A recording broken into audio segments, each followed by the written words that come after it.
It is worth saying the context of all of this is that the set of reforms that were put in place by the previous government and then added to by this government is already bringing legal migration, legal net migration levels down to probably lower levels than they've been in 20 or 25 years. We're not sure about that, but they've fallen very quickly so far. They've been added to.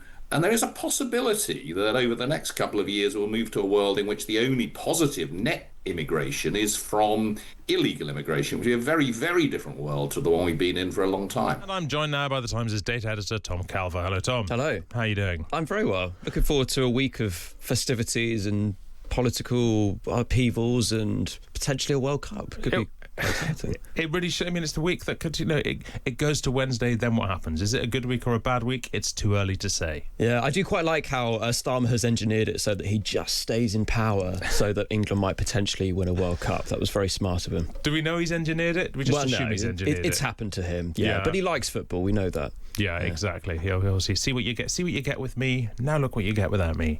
Let's get into the news, and we should start with the front page of the Times, which is of course about the really sort of truly grim and still shocking a few days on story about Anne Whitikham. The man who's been accused has been arrested on suspicion of murdering Anne Whitikham is believed to have travelled around 300 miles to her home in Dartmoor, carrying what police sources describe as a foot-long stick. The former Conservative minister who joined Reform UK in 2023 was found dead at her home on Thursday morning with serious head injuries. Police believe she was killed almost 24 hours earlier, but they say there's nothing to suggest the death was politically motivated. They're not looking for anyone else in connection with the case. Look, Tom, as I said, 3 days on, this still just feels like such a shocking, sort of bafflingly unbelievable story. I know, it was so shocking, especially reading, I don't know if you saw the text from the producer to her, and it's, one minute she's replying that the next she isn't. Look, I think the facts are still coming out about this, and there's going to be a full week of discovery about it, but that hasn't stopped some people weighing in on it when perhaps they shouldn't. And I thought Farage's his comments, it was sort of classic kind of doublespeak where, he's sort of saying that I don't think it pays at this moment to speculate, but... And then we have a whole sort of thing about sort of trying to tie it to some of the to David Amess, and I don't know. I find the whole thing very difficult, and it clearly speculating at this stage by politicians like him doesn't help the case actually being solved. I mean, Farage, he's been accused directly by Harvey Proctor, who the former MP, who was a close friend of Whittakham's, of using her death for political propaganda. He was a villager. He laid a wreath along with other Reform UK politicians, and the fact, as you say, he's been discussing possible motives sort of quite openly. I sort of surprised myself by feeling almost a little bit charitable towards him, that it's easy to assume that everything is cynical and calculated and propaganda, but he will be shocked. He will be upset. He did know her. She was a prominent member of his party. People do not behave reasonably when they are sort of deeply, deeply upset. And someone like Farage has got to be deeply upset right now. Yeah, there is rightly a lot of anger about this. She was a very prominent member of Reform and its political sphere, and also had lots of friends across all different parties. And I get there's a lot of feeling about this. I think as well Farage's opponents are sort of pointing out that, I suppose just last week we had his big speech where he announced the by-election, and he's tried to tie a lot of the sort of gifts that have been given to him to the need to secure himself and to pay for his own security. And so I think that's the kind of bigger context that a lot of people are seeing this in. But look, it's a horrible case, and I think it's one where a lot of people are very, very angry about it. Well, look, we're going to keep you updated on that story throughout the day here on Times Radio, obviously. Now, look, we're a week away from Andy Burnham taking over as Prime Minister. We're beginning to hear more about what his government might look like. Shabana Mahmood is working up plans which might make her immigration reforms more palatable to him and to Labour MPs. Up to 1.6 million migrants could be granted indefinite leave to remain after 5 years instead of 10, but they would face waiting longer to qualify for benefits. Tom, if someone has the right to live and work here permanently but can't access the welfare system for several more years, does that seem like it makes sense? sense to you? Look, in most countries, when you get permanent residency, that's the point where most of the restrictions on welfare normally end, and that's clearly what's not happening here. So I think what this is a bit of a political wriggle, is what's going on. So under the proposed reforms, indefinite leave to remain was going to be extended from 5 to 10 years, but then to appease Labour MPs, now they're talking about reducing it to 5 for recent migrants, but then you still can't get benefits until later on. So it's a bit of a sort of political wriggle out of a tight situation. The context to all this is that we've obviously had a lot of migration from 2021, the so-called Boris wave, and in sort of 5 years on from when a lot of those arrived, they would have been eligible for ILR, and at that point it's feared that they start costing the taxpayer a lot more than they are currently. So if we look at those skilled workers that arrived, not many of them are going to be claiming benefits or are anywhere, most of them are in work, but it's the dependents and it's the humanitarian visa holders and the refugees as well. So I think that's the broader context. Well, let's drill down into the dollars. Let's bring in our show's cheerful chancellor of the Times columnist and economist, Paul Johnson. Hello, Paul. Good morning. Good morning. So look, economically, does it make sense to separate permanent residency from access to benefits? And will it save the government that much money doing this? It doesn't save a huge amount of money. I mean, it may make a small difference to the number of people who see the UK as an attractive destination. I think the reduction in the period before you get permanent right to remain is a much bigger and much more important change. I think if it really were moved to 10 years, that might make a bit of a more significant difference. It is worth saying the context of all of this is that the set of reforms that were put in place by the previous government and then added to by this government is already bringing legal net migration levels down to probably lower levels than they've been in 20 or 25 years. I mean, we're not sure about that, but they've fallen very quickly so far. They've been added to. And there is a possibility that over the next couple of years we'll move to a world in which the only positive net immigration is from illegal immigration, which is a very, very different world to the one we've been in for a long time. Is it possible, Paul, to say definitively whether migrants earn us money or cost us money? Oh, we know that overall they, as it were, earn us money in the following sense, that they are mostly of working age, in fact, overwhelmingly of working age.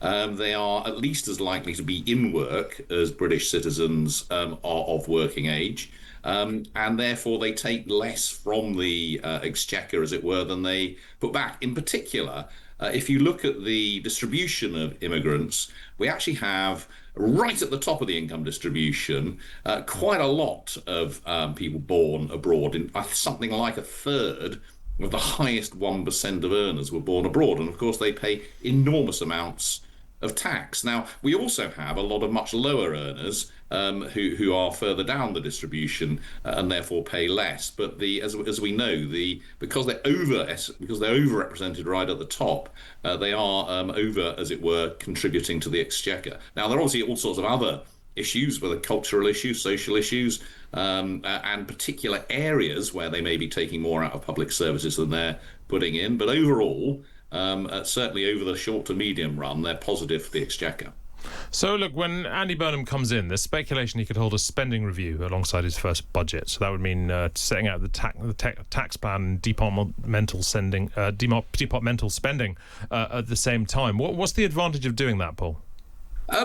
Well, I mean, let's start with the disadvantage, which is that we had a spending review not that long ago, and that we were promised that we would have one next year, not this year. So this would, as it were, throw everything up in the air a little bit sooner than everyone was expecting. Now, you can see why you want to do that as a new Prime Minister and presumably a new Chancellor. You want to get a grip on where the spending is intended to go.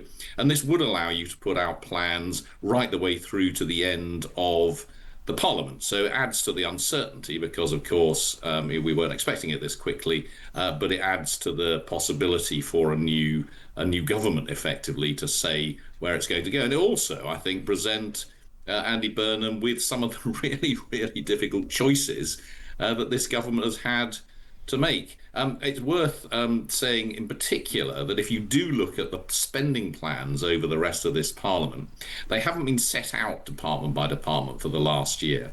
But if you look at the overall envelope for spending, it implies pretty significant cuts across most public services. So if we're going to have a spending review which tells us actually what each department is going to get in 2029, then that is almost certainly going to require additional funding, either from additional taxes or from additional borrowing relative to what the current government is planning. Now, that is a big problem that the current government was leaving itself, and it's one that Andy Burnham and his new Chancellor are now going to have to tackle. Well, when it comes to new taxes, one of the plans that's being trailed at the moment is a land tax. How would that work, Paul? Well, that's a good question. It's, in principle, it's an exceptionally good idea. The general idea is when you tax things, you tend to get less of them. If you tax profits, or if you tax work, tax spending, then people tend to do less of it. And of course, you can't get less land. There's a fixed amount of land. So that's broadly why we think it's a very good idea. Now, what you would do is you would replace, in an ideal world, you'd replace council tax, stamp duty and business rates with a tax on the value of land. There are two sort of challenges here. One is that there will be a lot of big losers and a lot of big winners from moving in that direction, and we know that it's difficult to politically to do that. I think we should do it, but we know that's politically difficult.